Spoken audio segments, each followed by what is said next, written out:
All right.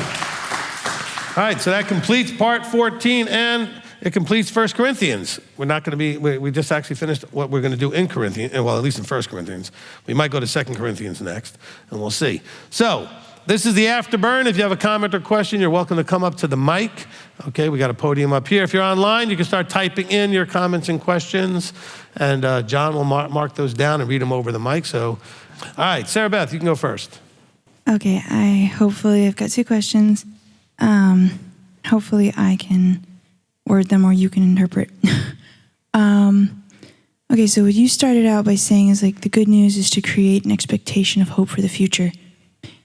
Does that mean, like connecting that with things that you've been teaching us, is that Abba and Yeshua are trying to get us to visualize being accepted by the Father, like the basketball model you teach us, like the sports person visualizes how they're going to perform.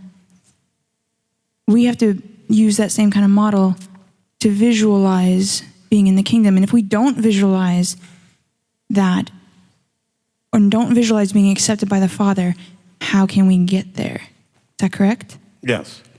And then on the flip side, like if we do that, if we don't accept his loving instruction and the relationship that he's offering us, we're choosing death and basically visualizing the opposite. So how can we feel loved by him? How can we get to the kingdom and make that basketball hoop, so to speak, if we're not visualizing that? Correct. Okay.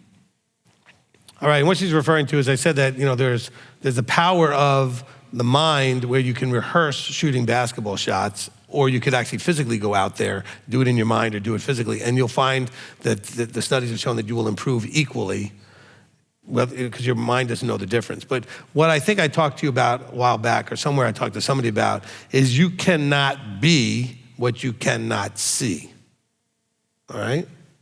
If you can't see yourself there, you're not gonna get there. You cannot be what you can't see, okay? You wanna be wealthy, you're not gonna ever be wealthy unless you can see yourself being wealthy. You wanna be healthy, you're not gonna be healthy unless you can see yourself being healthy. You wanna be whatever in relationships, you can't be what you can't see, all right?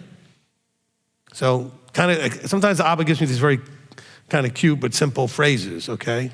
That I think sometimes make things out like, own it, fix it, adjust. Own it, fix it, move on, or, observe, learn, adjust. These are just like simple things to give you, all right? You want to be something different, you got to be able to see yourself being that, okay? That's why this is here. So much to give you to see what you can be. So you can see it, so you can be it. Amen? All right. Amen, and thank you. It was partly you working with me as the father. It took me years to be able, and I think I'm still working on being able to visualize myself as your daughter and visualize that you accept me and that I belong to you and Rebbetzin as part of the family. But a lot of the pain I caused myself was just because of how I visualized it. Right. Well, and a lot of that came from your actual parents and the challenges you had with them. And the same with the fathers. You've taught me how much I visualize the Father as my earthly parents and how that's really hindered my walk. So thank you. It was a really big aha. Okay, so take that for all of you that struggle, who had terrible parents, either one or both, okay, one or the other, like the mother or the father or both, it's hard to see the Father properly, okay, if your only experience is in this terrible way. Or I should say your relationship with him, it's hard for it to be what it needs to be until you can see him right, okay? So you have to figure out a way to see him right, even though you have no earthly experience to reference. So I'm not saying you have to go find the earthly reference. I'm just saying is somehow you have to accept that he is not what your father had been or your mother had been, okay? And that's gonna be very challenging. And another part of that was being able to see myself in relation and how I need to see myself. Can I ask a second question? Sure. Or connection, make sure I'm making this connection correctly. So you talked about putting all under our feet, and we have to, because you teach us to, we have to gain authority of ourselves first and then hand it to Yeshua. But what you said in the teaching was basically that that's the first step in the process. Then from us giving it to Yeshua, once he gains all authority and gets all under his feet, he then does the exact same thing. Correct. Okay? Let me just restate especially the first part of that. I know it's said a lot. I probably said it an awful lot over the years until I made a little bit of a nuanced shift, is that, we talked about giving up our self-sovereignty a lot. I've talked about that a lot. But if those who've been around for a while have heard me make a little bit of a shift, which is you must first gain your self-sovereignty to give up your self-sovereignty. Because some of you are not even self-sovereign. Your mother, your father, your sister, your brother, your best friend, they're all the ones influencing you, and you're not actually sovereign over yourself, okay? And so you need to gain that authority over you and all your choices to then submit them to him. So some of you still need to go through that process who have not gone through that process yet, okay? Make sure that you're not overly influenced by others so that you can then choose to submit your authority under. Same thing with especially for the ladies if you get married. I mean, if you're not used to having your own authority, how can you then give that authority over to someone, okay? If you just were blown around by whoever was around you and just submitted to everything and anything without actually just understanding who you are and what you want so that you can then trust and submit that to another authority. Okay? All right, Maria. So I have a question. It had to do with last week, but it kind of comes into this. Can I ask it? Sure. Okay.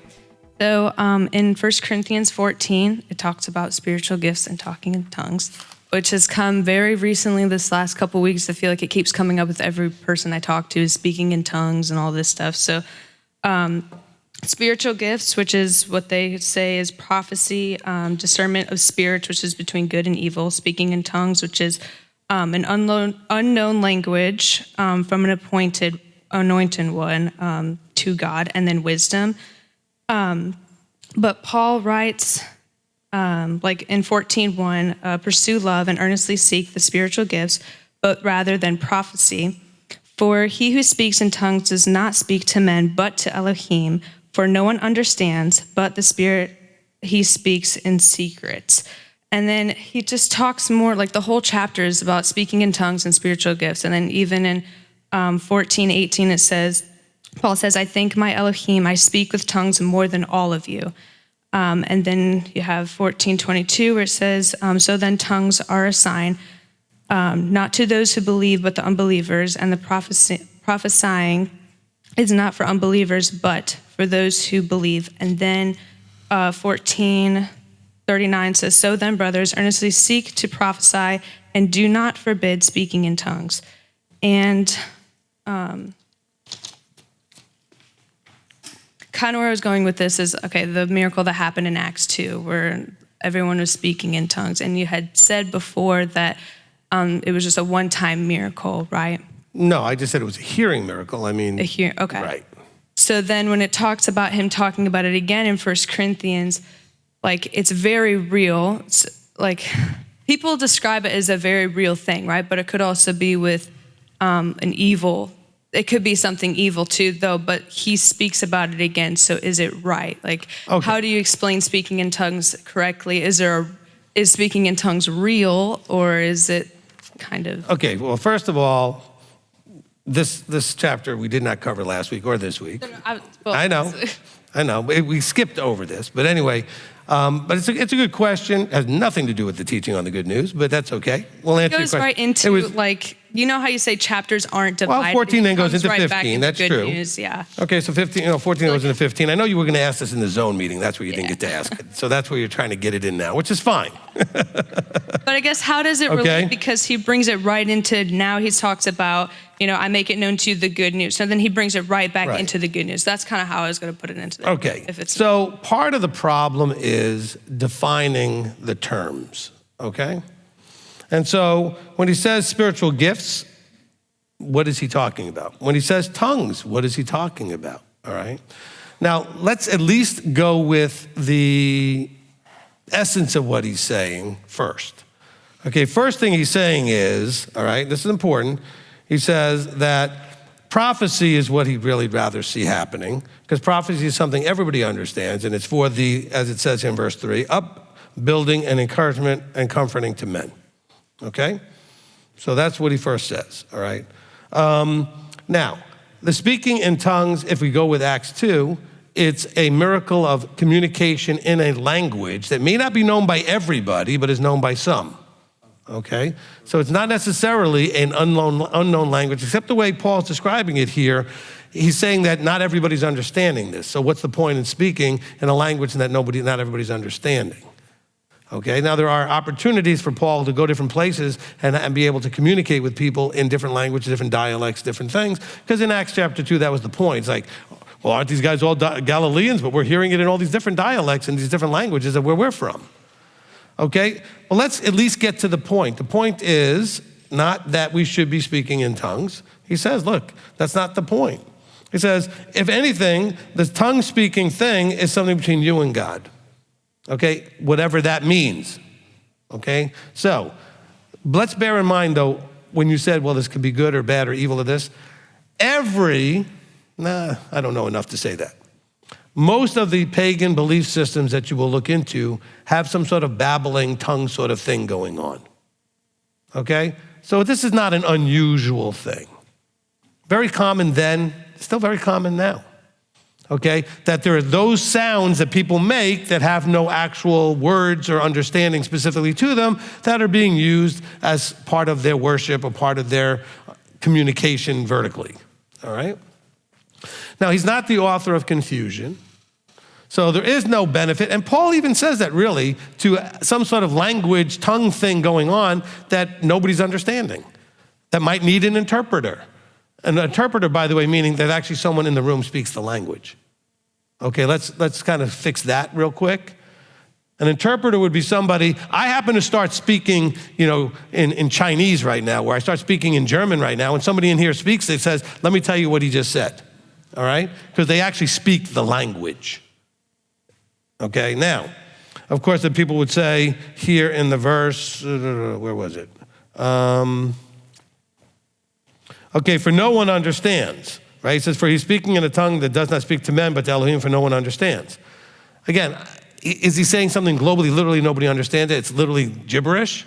Okay, if you're speaking to Elohim, I had this problem as a Jew who was a worldly, secular Jew, okay? What I'm saying is I had this problem when I would go to synagogue and they would make us pray everything in Hebrew. It might as well have been gibberish in a tongue. I had no idea what I was saying. And I had the realization as a 12-year-old that this didn't make any sense, that God would actually care about what I'm saying and something I don't know what I'm saying. So why do you? Why do you think there's so much power to when you pray and just blah, blah, blah, whatever you're saying? She wrote it on a Honda. She wrote it on a Honda. Okay? That's my lame version of tongues. Okay? All right? I think it's a lot more powerful if you actually say what you want to say and know what you're saying. All right? So do we understand what Paul's talking about? Not exactly. By the way, he's the only one talking about it. So we have a problem with the 2-3 witnesses thing. So look, but your biggest problem is you have people, because of your job, that you run into in a town full of really mainstream charismatic Christians, okay? And they'll come and stay at the hotel where you work and all these other things, and they want to talk to you about these things. You can't win an argument about it. You can't even talk to them about it, but you want to understand what they're talking about and the arguments they're making. My point is, there seems to be no actual reason for this. I know some of you say, oh, but the things that happened when I did this. Well, there are a lot of people doing all kinds of paganism will tell you all the wonderful things that happened doing their paganism, all right? So that result doesn't prove anything, okay? Lots of people getting all kinds of miraculous results doing all kinds of things that would not match up with this book. Okay? So the fact that we really don't know what Paul's talking about, that's fine. But let's understand what he is literally saying, at least. He's saying, A, and some of the other places, not all speak in tongues. That means you don't have to do it. He says it. He says, not everybody does it. And he's not saying that those people who don't are problematic and they're not saved, they're not this, they're not whatever Christianity wants to call them. Because the charismatics will say, or the Pentecostals will say, well, if you don't speak in tongues, you're not saved. All right? I had a guy tell me I wasn't qualified to lead the congregation because I didn't speak in tongues. I said, wait a minute, I speak gibberish and English and a little bit of Hebrew, a little bit of French. No. So, but let's understand that he's saying, look, earnestly seek the spiritual gifts. What are spiritual gifts? Well, if you think about it, it means an anointing, like you see, for example, when they were building the tabernacle, on how to dye cloth or how to weave fabrics. In other words, a gift, a talent that could serve the body, okay? Not like these lofty things like you have to be the teacher, speaker, whatever, although that is a gift.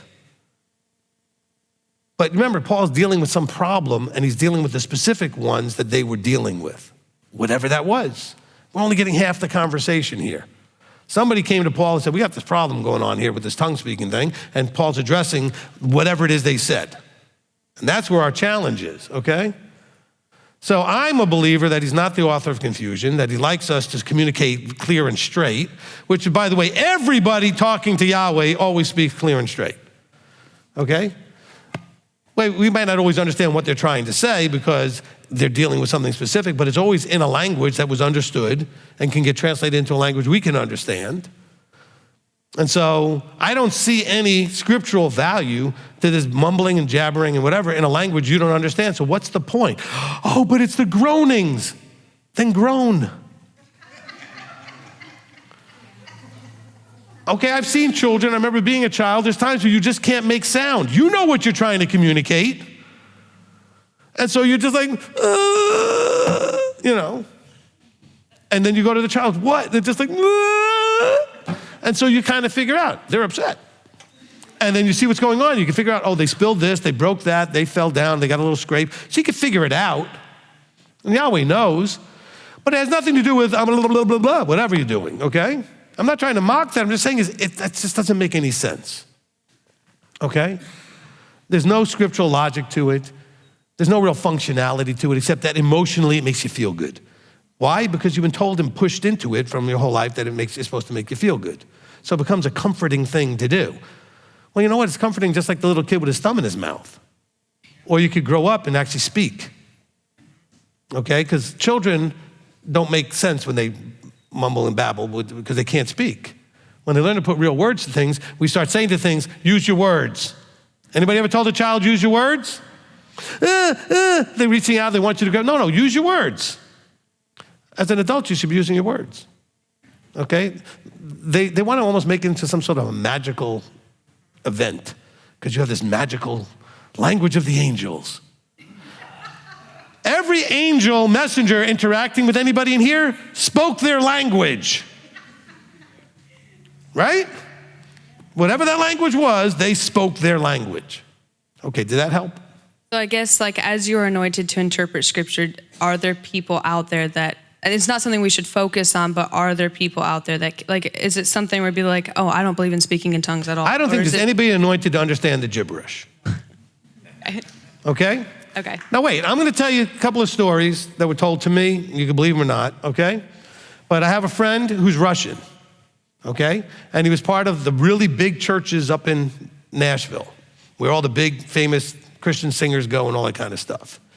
And he told me that in that church one time, I think it was that church anyway, somebody got up and was speaking in tongues, supposedly. And somebody went up to interpret, and he's like, that was Russian, and that wasn't anything anybody should say out loud. Either in polite or impolite company, okay, with some nasty stuff, okay? But it was a language, okay? So don't always think that everything is literally from above. Also, another time, the pastor was having a conversation with somebody like, you know, from up on the stage and they were talking this way, and they were talking in some language. And the person who always jumps up to interpret starts interpreting. And the pastor's like, what are you doing? The person said, I'm interpreting.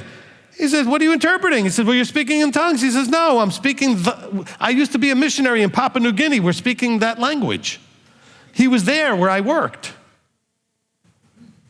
Do you understand the power the interpreter gets to pretty much say anything and you're supposed to believe it? Okay? And do you notice it's always the same people that do all the interpreting or the speaking, all right? So no, I don't believe any of that stuff. I just lost like 10,000 followers, which is fine. Go babble about it to Yahweh and see what happens with that, okay? I don't think that's the way it works, okay, Maria? Good question. Had nothing to do with this teaching, but that's okay. We got it in there anyway. But really, it does lead into chapter 15, so I'm sure it has something to do with, if I were to read through where we stopped last time and brought it straight through to 15, okay? But Paul's trying to get them to focus correctly. All right? And these are things that have become distractions. And understand, these are things that if you look it up, you find every single one of these pagan groups has these kind of things already in them. Okay? They do this. This is not like some new thing in 1 Corinthians 15 and 14. Okay? But show me where James, John, Peter, Yeshua, anybody's dealing with it. Where does anybody else deal with this?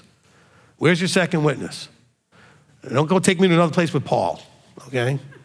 Paul's the same witness either way. And even he doesn't talk about it except really here in 1 Corinthians, okay? Now, everything that he thought was important, you know what he did? He said it to the Corinthians, the Ephesians, the Galatians, the Colossians. He said it to everybody. Somehow this one doesn't show up anywhere but here, all right? So I don't know what to do with it. I know what we have to use our brain, our logic. I mean, does it really make sense? I mean, I figured this out at like 11, 12 years old. That's why I stopped going to the synagogue the few times my parents would go in the year, because I just couldn't understand, especially because they'd only go to the high holy days when we're saying all of these monumentally important prayers about, forgive us for all these things because it's Yom Kippur, and I had no idea what I was asking forgiveness for because it was all in Hebrew. I mean, I could read it, so I knew I could say the words. I had no idea what they meant, Some of you are thinking, well, couldn't you just read the English? The English, do you ever have a Siddur or a Machzor where they have the Holy Day things? You have English on one side and Hebrew on the other, and the English has nothing to do with what's on the Hebrew. It's other stuff in English that is connected thematically to the Hebrew that they have as devotional other information, okay? It's not like the English necessarily. Now, sometimes it's there, the Hebrew and then the English. A lot of times it has nothing to do with it. So it's not like you just read the one side and say, oh, I know what they're saying on the other side. It's just additional stuff because they assume you can read the Hebrew. So if they're going to put something in English, it's additional. That's often the case, okay? And I had that sense at 12. I would like to think as adults we could figure the same thing out. What is the point in saying stuff when you don't know what you're saying? If you and I had a fight or a problem, and I went up to you like, and that was my apology. Or if I said, whatever language, but you didn't understand anything I said? Is that going to work for you? Or are you going to look at me like, huh? What? And you're like, what do you mean? You don't understand that? Of course, I wouldn't know what I was really saying either, and how am I communicating? Use your words. Use your words. I get what happened in Acts 2, right? Because in Acts 2, they all needed to understand in their language so they would not misunderstand what was being said. Like, it was the most powerful way to understand something is in your own language. That's the clearest way to understand. You still can make mistakes, but it's the most clear. So this powerful speech that Kepha gave, they all heard it in their own language. Kepha was just letting it loose. I mean, he was just going, all right? In whatever language he spoke at the time, in whatever dialect he was speaking as a Galilean, all right? The rest of them were hearing. Now that makes sense to me, okay? So it also makes sense that a miracle might happen if I show up someplace and you don't speak English and I'm speaking English and you speak whatever and you hear me in your language so you understand me. That would make total sense, all right? Or if somehow weird, I'm speaking English and it came out another language. That'd be kind of strange too. But I know what I'm saying. Doesn't make any sense that you would say something you have no idea what you're saying and that makes any value to it, okay? So instead of trying to force me to deal with what Paul's saying, you know what? I don't care what Paul's saying. Okay, I'm more concerned with what he can't be saying or what he would not be saying because it just doesn't work and make sense, all right? Now, I know that hurts all your feelings, all you people that are so emotionally stuck with this tongues thing, all right? If tongues is such an important thing and such an amazing gift, why do so many churches shove a mic in your face until you do it to force you to do it? Okay, I know about this stuff.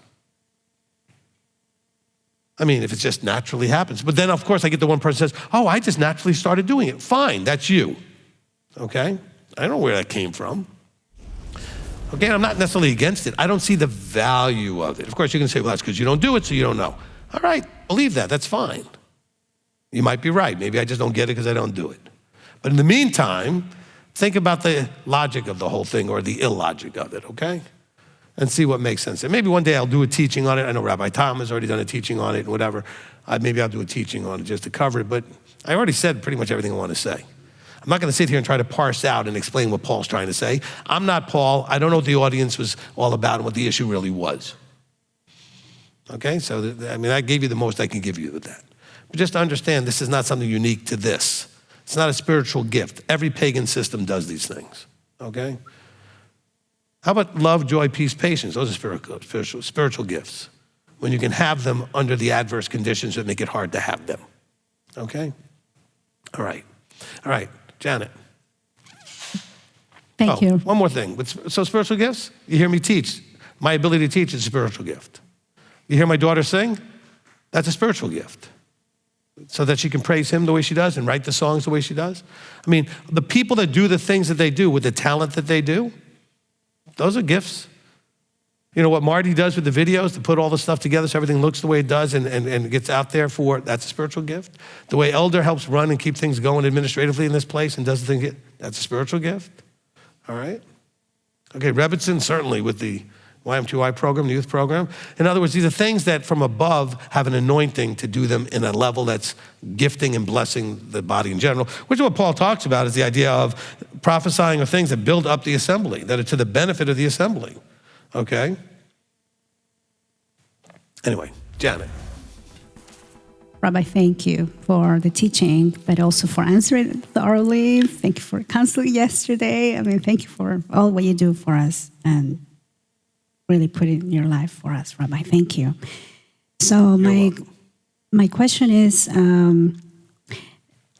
I love when you start to tie it to like our lives, like real stuff, right? Like, okay, so where are you? Where you want to be in 10 years, right? Mm-hmm. And I really appreciate that because it's almost like I hear the message that I need to work on some areas in my life. So my question is, when you were talking about how when you're doing well, you wanna do things that you're doing well and depending on what you do, it's gonna lead you to success, or it's gonna lead you to failure in all areas in your life.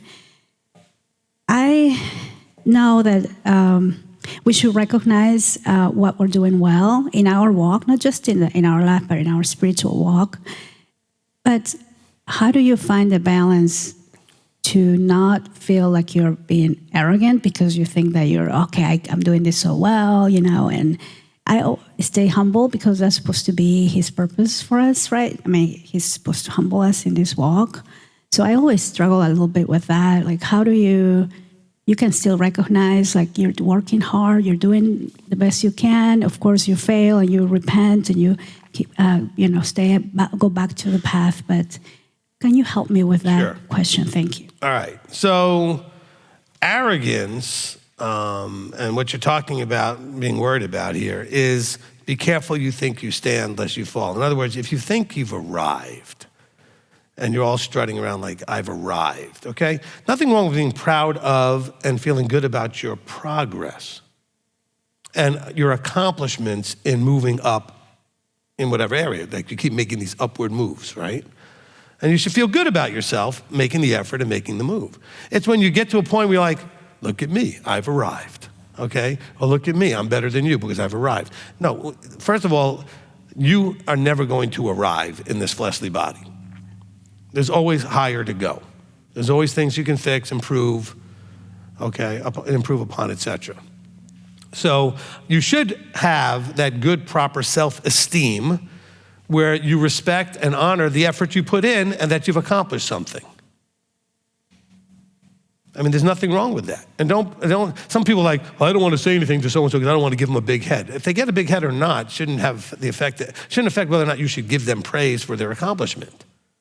Okay? I'm proud of you. You've made an effort. I'm proud of you. You're progressing. I'm proud of you. This thing we talked about, you've hit it. You've done that. Now let's aim at the next thing.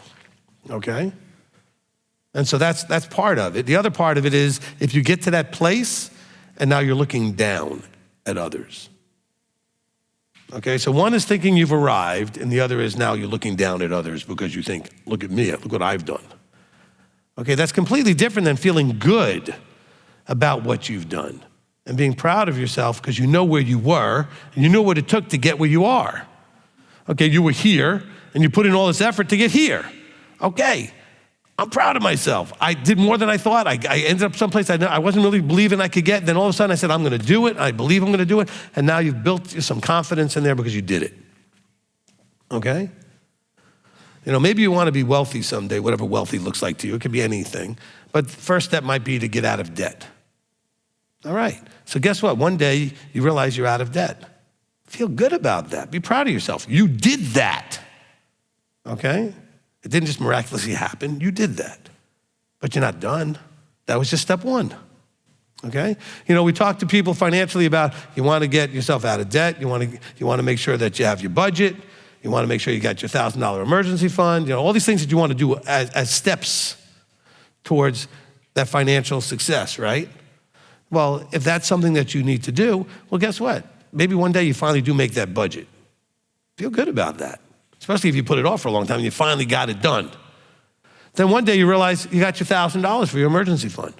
Feel good about that, okay? But don't strut around and feel like you've accomplished anything. That's only one of the steps. You're not there yet. And don't look down on anybody else that hasn't done it yet because you were them, okay?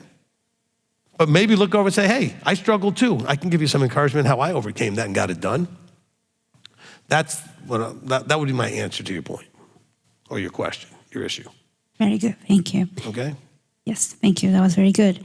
When you were talking about the resurrection, and I was trying to find the verse, but it says like as Yeshua, Messiah, was resurrected, like there's going to be a resurrection. My question is, a resurrection is only for those whose eyes were open and we were able to, you know, do the Torah with the fruit of the Spirit and show that they were trusting in Him? Or is it, I suppose it's also for the ones who didn't get their eyes open and they were going to have a chance in the millennium, but are the ones whose eyes were open and they didn't really do what they were supposed to do, is that when the final death is going to come? Or all right, so now you're trying to get me into the end time stuff. It's a good question, and it's a confusing topic, okay? Is there a difference between raising the dead and resurrection, okay? Because we have the story with Lazarus, and he was raised. He wasn't resurrected. He was brought back to life, but he brought back to life in a physical body, okay? Resurrection, okay, we have several terms we have to deal with at some point. And I know a lot of you would love to hear this topic, but I'd like to talk about the idea of reincarnation, resurrection, and being raised from the dead. Anybody want to hear that one? Okay. Anybody want to teach it? All right. So, because what we're talking about here is Paul's trying to say those in Messiah being the first fruits, will then be resurrected when he comes into that same likeness as he is at that point. Okay? Now, what does that do? How does that deal with everybody else that's ever lived? Okay? We have to deal with things like in Revelation 20 and things like where it says that the rest of the dead were brought to life and there was a judgment and these kind of things. And who's going to populate the millennium and how does that all work in terms of everybody that never heard his name, never heard of Torah, never heard of Messiah, never heard of it, are they just doomed? And all those things that we talk about a little bit in the millennium of the kingdom, okay? And so, you know, because Revelation 20 says, and I saw the dead, small and great, standing before the throne. Okay, so now they're dead. Okay, but then it says that they're going to be, at that point, judged from what was written in the books according to their works. Well, to me, that's not, you know, I've had people say, well, that's the judgment of the damned. Well, it doesn't say that. It says they're going to be judged according to their works, which matches Romans 2, which says, Paul says the same thing. All right, so, you know, well, do some of them then get resurrected or changed or raised into flesh to walk this out and learn it? How does that all work? I've speculated that in the Millennium Kingdom teaching, all right? But what's being talked about in 1 Corinthians is talking about those who are of Messiah, okay? I didn't mean to bring the new stuff. It was just confusing. But also notice that it says in verse 50, it says, brothers, flesh and blood is unable to inherit the reign of the Elohim. So when it comes to the kingdom, there has to be a change. Maybe we'll use the word resurrection to be that change as opposed to just having another life, okay? Whereas, it says be concerned about the second death. Well, those that are resurrected can't die if we're going to start using those terms, okay? So let me put that teaching together and we'll get to it, because there's a lot of discussion out there that have to do with these things and it's a little confusing and tough, okay, as far as how do we kind of balance these things out. So good question, not ready to give the answer yet. I appreciate you, Rabbi. I just want to say a small comment. When you were talking about evil company corrupts good habits, and you were talking about false teachers, I so much appreciate that we can come to you and you can clarify things that we may have inherited from our parents or whatever growing up, but also even things that we may listen, YouTube. I often come to you and say, hey, does this make sense? Right. Is this? So I so much appreciate that we have you to make the right ruling. I was thinking of you this morning. I was thinking, King Solomon, he was wise and I can imagine the things that they will bring to him, but he was able to make the right decision and to bring the right ruling. And that's how I see you. And so I appreciate you, Rabbi. Appreciate that. All right, Gabby? So you brought up the Deuteronomy 8:2 test and Abba leading us through a humbling process. And funny enough, I was reading Deuteronomy 8 this morning. And I was looking at Deuteronomy 8:3, and I wanted to know if I should understand it this way. If we're to live by every word that comes from the mouth of Yahweh, and you've taught us that he uses anointed and appointed to serve as his mouthpiece, and we've come to the conclusion that you are his mouthpiece, then if we are coming to you for his word and we don't listen and won't accept the humbling, then we're heading towards suffering. Yeah, I would agree with that, but that matches up with Deuteronomy 17 and the whole idea of if you have an issue and you go to get counsel, you're going to suffer if you don't do the counsel, right? He says, don't turn left or right, do what they tell you to do. Hard part is, how do you know you found somebody that's that way? So you're not abused, taken advantage of, or some other thing, or just misled. That's the hardest part.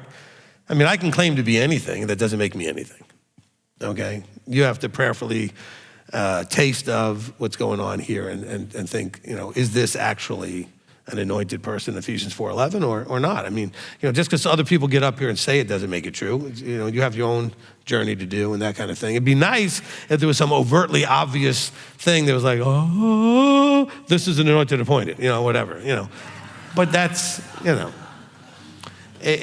don't see it happen anywhere in Scripture, okay? All right? So, except with Yeshua, this is my son in whom I'm well pleased type of thing. But otherwise, you don't have any kind of overt sign. And even the one with Yeshua, not everybody heard it. Not everybody was there. And it wasn't one of those type of things. And so there were a lot that didn't believe he was anything. Okay? And that was even Yeshua was that way. So, you're in that position. But yes, at some point I might have to do more of a teaching about the mouth or the voice. I know we covered it. My sheep know my voice was covered quite a bit in the fear of Yahweh teaching, okay? The what? Do you know the Father and the Son, right? Starting like part 6 through 10 or something like that. So, thank you. All right, so, we'll have to cover that some more. But yes, I agree with you. Thank you. Okay? If somebody actually is anointed and appointed and they give you guidance from above and you do not do it, you will probably suffer for it. Okay? Not that you would be punished, it's just that the guidance was to get you away from whatever was causing the suffering or helping to avoid some suffering. So it's not so much that you would be punished for not listening, but just, the intent of the message was to guide you away from what's causing problems. All right, Melissa. Shabbat Shalom. When you were talking about if we could describe Christianity, one thing that came to my mind was being double-minded, because they teach that, Yeshua, when he went to the cross, a lot of things were done away with, but yet they taught adultery, they taught, fornication, and held people accountable, kicked them out if they refused to repent. And when I was a kid, I went to a Baptist church, and they would fight over who was going to lead the singing, who was going to teach. And I told my mother, pretty much that's crap, and I'm going to stay home and cook dinner and have it ready when you get back. Then I went to Pentecostal church. The women were in the bathroom rolling their hair in Quaker Oat boxes to get their big buns. They got, when they rolled around on the floor, they would cover them up to keep their girdles from showing. I was like, I don't think so. And so then I found charismatic, and no matter where I went, I was charismatic and was taught to speak tongues. But when they got slain in the Spirit, I never went down, and I thought something was wrong with me. And so I thought, well, if you go backwards, that's not good, because I read in the scriptures they will go away backwards. But it made more sense in the charismatic. And then Yahweh called me out of the churches, and I cried because I didn't understand, but I didn't go back. And so then I just found people, and it turned to be, I learned about witchcraft, a lot of witchcraft. And so, but during all that, they'd say you can't have pictures, you can't have images, you can't do this. And I was in a very abusive marriage, and it's like you can't file for a divorce. So one day I said, screw you, screw God, and I walked out. And then I was by myself. I never had anointed and appointed. I never had correct leadership. So when I made mistakes and I tried to correct them, I just did worse, like we all do. I just made a big mess of my life and did the best I could, but I was determined. And I always had a love for God. When I was 10, a lady gave me a bracelet. She was a teacher in the Baptist church. It was with the 10 Commandments.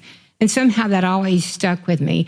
And I would go from finding truth to find out it was a lie. It was all false doctrine. So when I came here, it kind of took me a while because I was so scared when I came here that I was going to find out it was a lie. So I kind of shut down. And then I fall asleep a lot on the couch or somewhere, and YouTube goes to the next teaching. And it was people that were covenant, they were covenant. And they said partial pearls, they said midrash, they said the same thing we did. But I thought it was just an m.t.o.i thing. And so then I was like, oh my God, I'm an Israelite, I can be. Because it's hard to see yourself kin to Moshe, or to believe that you're an Israelite, they're all your people. That was just something that was kind of hard for me to conceive. And then when I heard them somehow listen to them other ones half asleep, I connected with Yahweh because I couldn't connect to him. So then Yahweh kept showing me things. I was losing people left and right. I've lost almost 70 people in the last 3 years. Everybody that I've ever had a part of my life has died. But Yahweh showed me that I died. I lost myself in this controlling marriages, in the churches, the things they said. I died. The real me, who I was called to be, died. And I think when you're in lies and deception and false doctrine, you lose yourself. You're not who you were meant to be. So now I had to grieve for the me that died, the me that got lost. And now he's bringing me back through his truth, through you, through the Mishpachah here. So it's very important that I said that today, because some of you are lost. You're lost in horrible relationships, controlling people, and you're not who you're supposed to be. And there was a time I was very abused with black eyes. I went around with black eyes, busted mouth, broken noses. And one day I was on my bed sobbing, and I heard a voice, and he said, "What is it, child?" And I knew it was him. I didn't see him. It wasn't audible, but he was there. His presence was there, and I heard it loud and clear. And he said, "I never meant for you to be abused." And I left that church, and I never went back, because he does not want us to be abused. And you teach, when I heard your teaching on divorce, I was thrilled. I mean, it was such healing for me, that when that contract is over, that you don't have to put up with abuse and being abused. So I'm coming back to myself, and I'm grateful for that healing. It's a slow process, but I'm me again. I'm coming back. So when I speak, it's not just for women, because I'm going to tell you what I found out. There's so many brothers out there that were sexually abused as a child. They were abused, And it's not just us. It's we were all abused. We're all here because he called us out of our messy selves. And the world is, I work in a very diverse place. And last week I had a brain fart or something. I don't know. I spoke 5 languages in one sentence, because I got exposed to Germany, Spanish. My family spoke French, English, now Hebrew. My mind just did a one word out of all languages. I said, oh, see, I'm multi-talented now. There you go. But anyway, so he doesn't expect us to take abuse. And it's not just the sisters, it's the brothers. So, we need to give each other a break. And you taught me not to judge people. We just look at them and say, so I've learned that.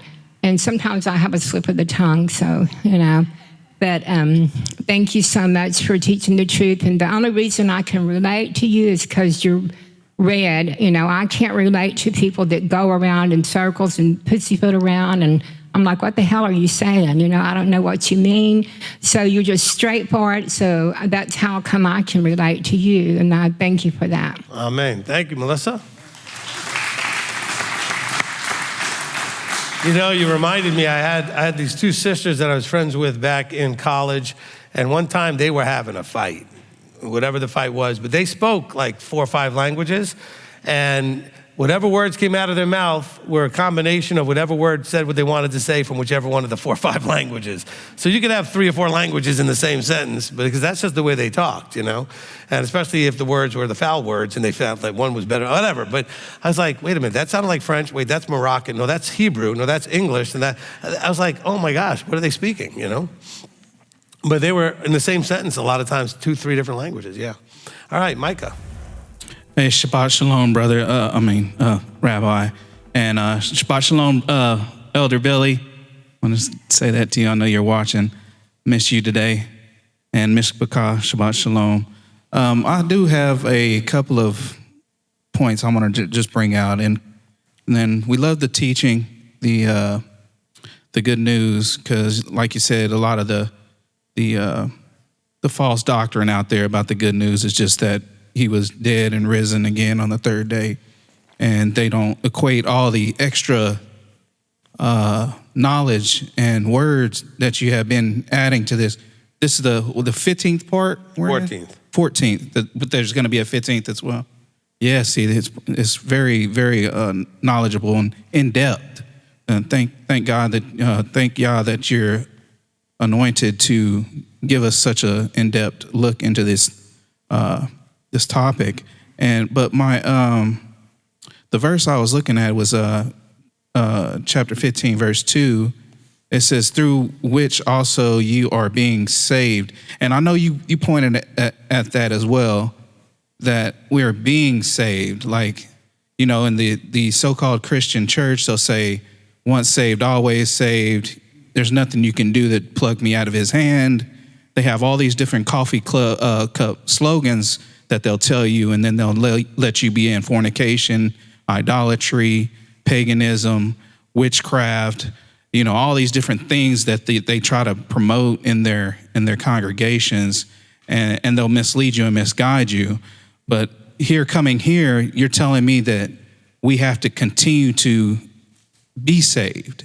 Like, we're not just there yet. We're not there. We don't have the crown and the Right, we're in the process. Okay, we're in the process of learning how to get there, right?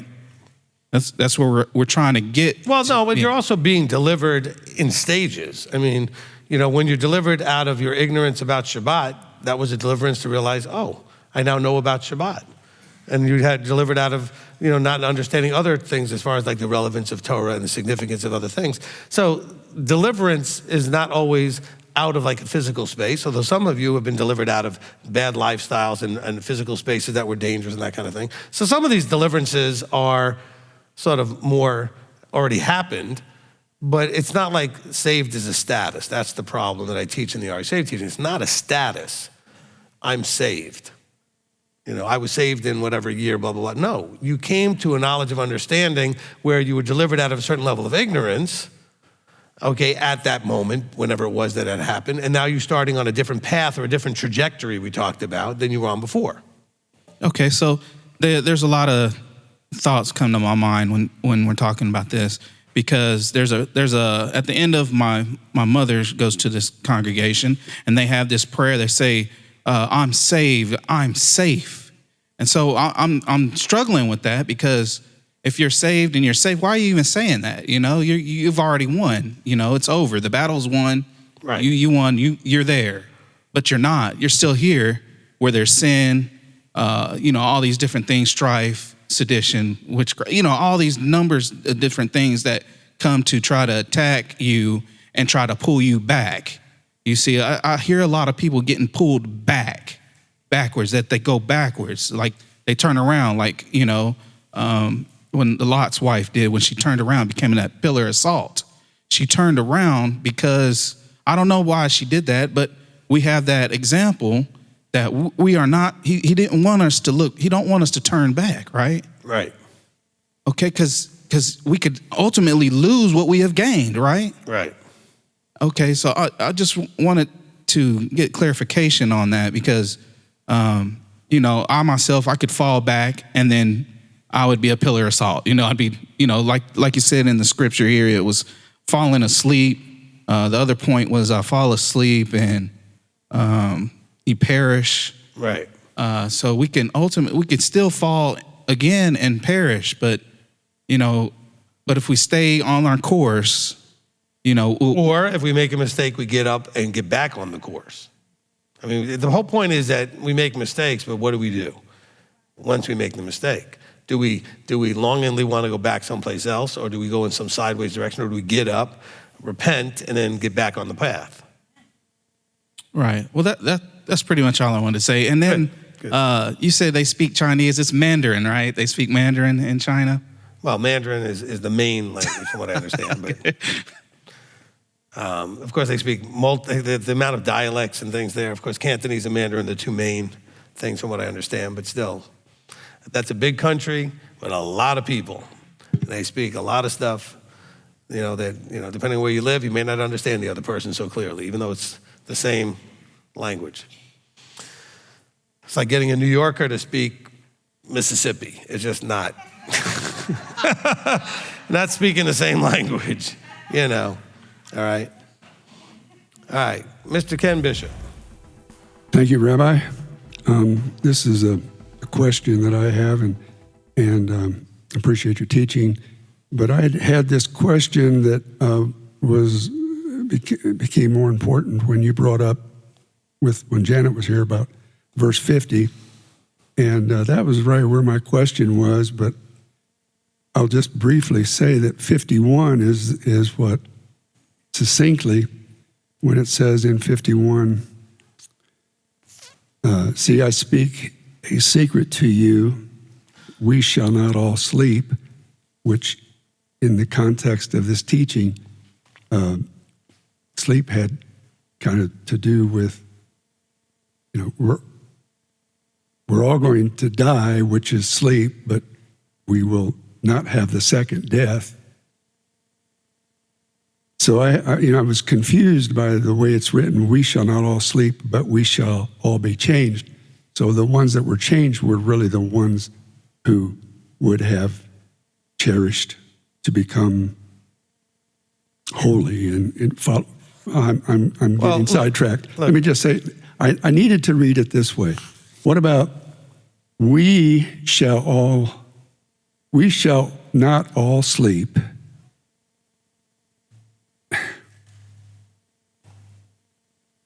but we, the ones, it's like there's two groups of we. We shall not all sleep, but we shall all be changed. So the second group, the ones who are hearing and heeding and becoming.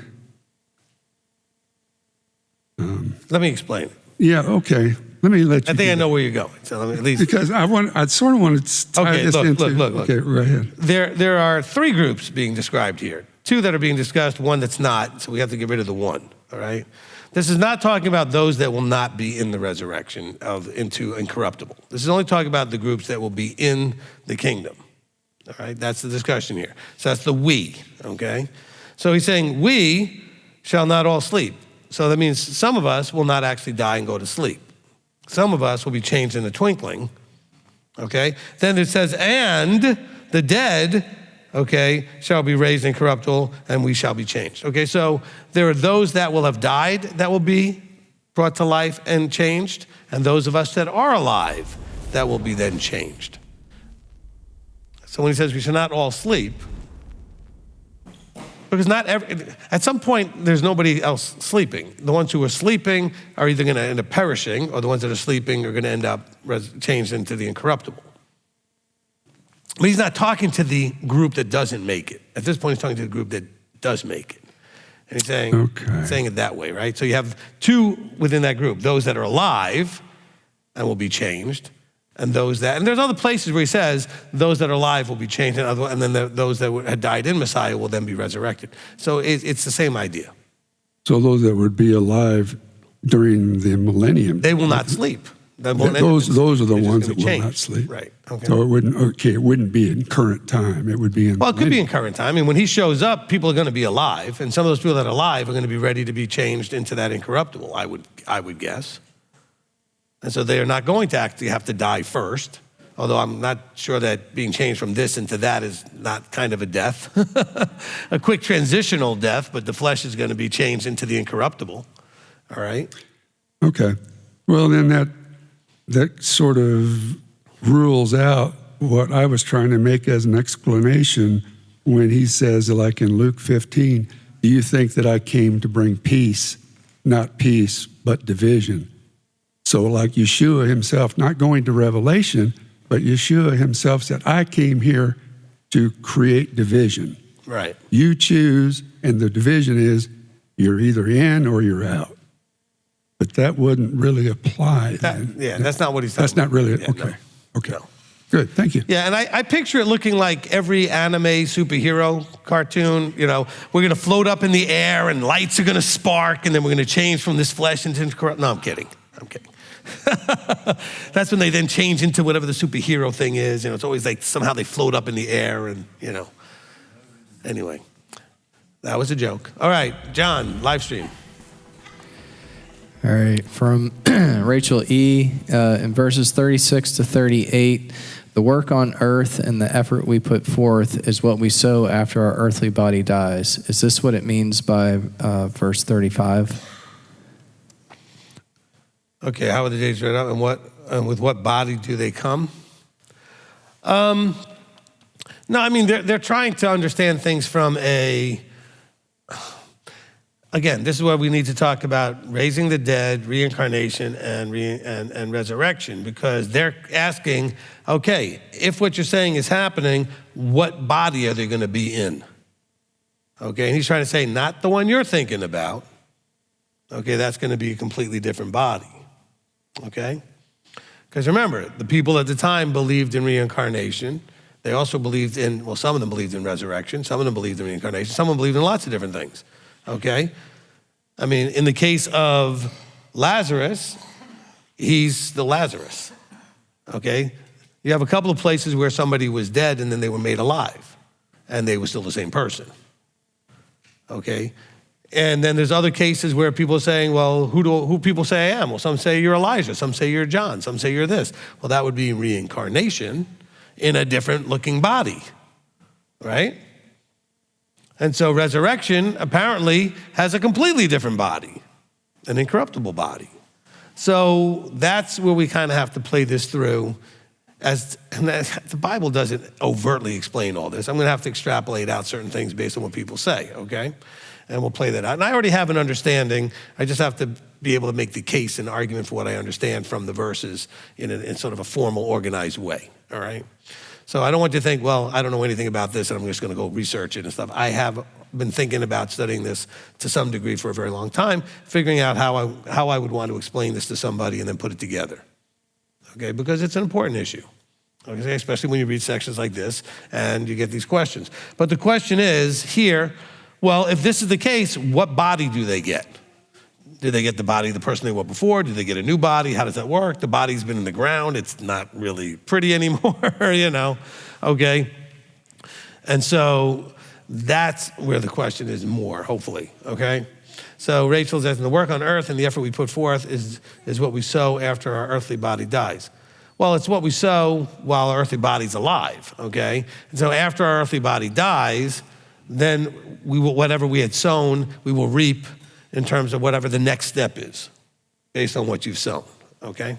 All right, next. All right, from Easy D. Herrera, in Ecclesiastes 9, 5-10, it speaks of what happens to all who fall asleep in death. In Revelation chapter 20 speaks of the first and second resurrections.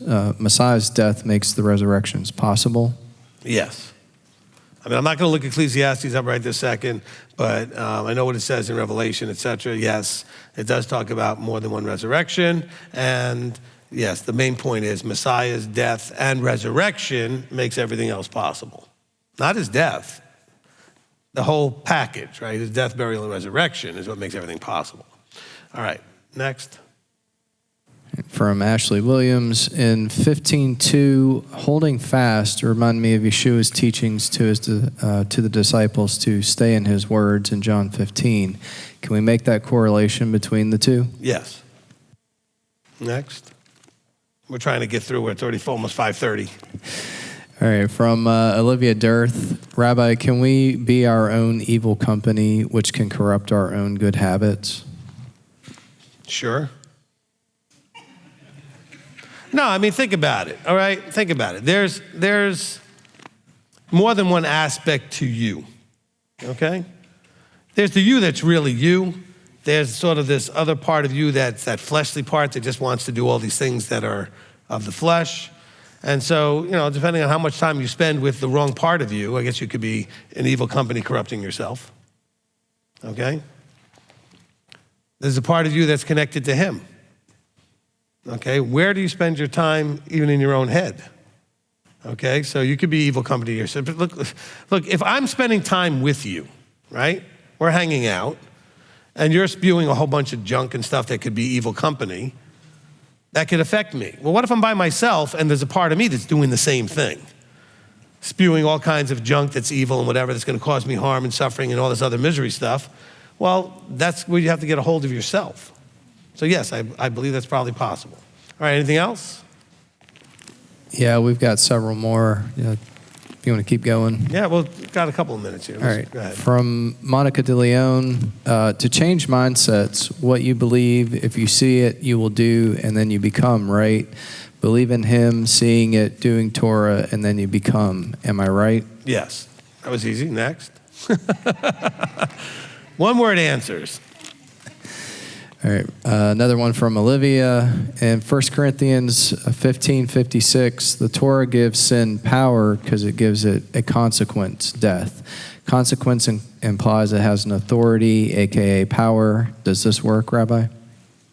It's not the way I would word it, which is why I didn't word it that way. I don't like the idea of somehow the Torah empowers sin, okay?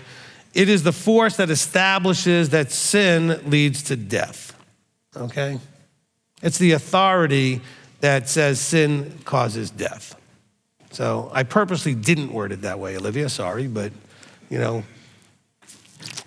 next. All right, from Wally World, Mary Wallen. Rabbi, as a person who continues to experience physical limitation causing guilt, shame, blame because I can't accomplish what I desire in serving/working, how do I avoid feeling unworthy? All right, you need to shift your focus to how do I maximize what I can do instead of lamenting what I can't do. Okay? How do I maximize what I can do and not lament what I can't do? See, you're all lamenting what you used to be able to do, but now you can't do. Instead of trying to figure out what you can do and doing the most of that and being satisfied with that and not feeling unworthy. Okay, what you're not worthy of is lamenting what you can't change. You've got some physical limitations, they are what they are. Maximize what you can do within those limitations. Figure out what you can do and do it. Then you will feel worthy. Okay, you feel unworthy because you feel like to be worthy, I have to do these things that I can't do. But he knows that you have the limitations. Do what you can do. Focus on what you can do and do those things. And then you should feel worthy, okay? Next. All right, another one from Olivia. In 1 Corinthians 15:17, if Messiah has not been raised, reminds me of staying in a mindset of no hope or negative thinking, which the consequences or fruit of this world bring no purpose, or believing in vain. Does this work? That's correct. From Greg Wallen, is disbelief hypocrisy, or is it the same as other aspects, as in disbelief occasionally or most of the time? Nature, state of disbelief rather than nature, state of belief. The word hypocrisy is my problem, okay? So it's hypocrisy when you're not congruent with what you believe, okay, and what you do. So if you say you don't believe, but your actions show that you do, that's hypocrisy. If you say you believe, but your actions show that you don't, that's hypocrisy, okay? So that's how I didn't have the whole wording up in front of me, which is fine, but that's, the key is the word hypocrisy there, okay? When your actions don't match your inner state, which in this case we're talking about belief as an inner state, okay? So if you say I don't believe, but you act like you do, or if you say I believe, but you act like you don't, that's the hypocrisy, okay? And by the way, it doesn't have to be like all the time. Okay, you say you believe, but you don't believe all the time. Or you say you don't believe, but you don't, sometimes you do believe. Whatever. That's an inconsistency. It's not a hypocrisy as much as that you're unstable. All right? Last one then from good, because we got to wrap it up. Greg Wallen again. Can a change in the spiritual change the physical? Does it matter if the spiritual reigns supreme? That's the hard part, gaining supremacy. Let me think about that. That was for Greg. All right.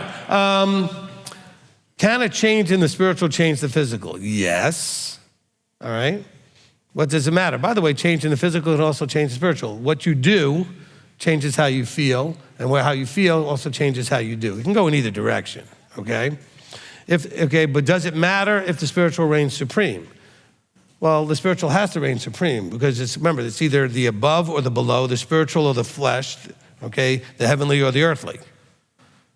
So everything in this realm, above, spiritual, heavenly, has to reign over the below, earthly, fleshly, okay? So that's going to be it for this study. I put my coin back in my pocket.